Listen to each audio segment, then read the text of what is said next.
all, the 988 number was a tremendous accomplishment and is something that hopefully will be saving a lot of lives across this country.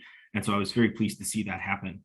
One of the things that I see, so we began a bit of an investment this year, and this is sort of what I mean that there's more that we can do. We began a bit of an investment in the mobile crisis teams with the passage of AB 333, which I was pleased to support, which provided funding for mobile crisis response units in rural communities.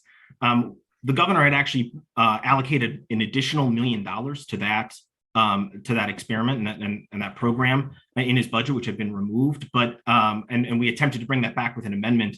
But I think it was a good first step. And I'll also tell you, Pat, in my conversation with law enforcement when I've done ride-alongs in both Racine and Kenosha, this is something that, a lot of the law enforcement members on the ground are really supporting as well. Simply because, even though, in the Kenosha NAMI, I know we did crisis intervention training with law enforcement officers, and I think we graduated over 500 locally here in Kenosha County. I guess I don't know whether you've been able to have the same success up in Racine.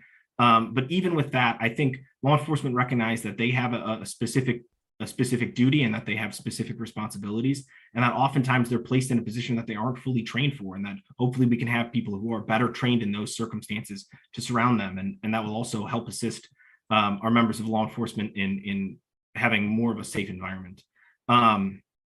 And then I noticed that you said accessible and widely available community-based stabilization programs and facilities. I think that's something, hopefully, that we can get a dedicated facility or dedicated space and beds down in southeastern Wisconsin. I know it's been sorely lacking for a long time. And in fact, it pulls a lot of our law enforcement members off duty when they have to transport people significant distances, and it costs a lot of additional funds. And so I think having something here is something that we continue to work towards, and I think would benefit the community quite a bit. Thank you very much. Before we go to the next question, just to follow up on Representative McGuire's comment, we're actually conducting CAT training in Racine County this week. So, that's great. It's interesting you mentioned that.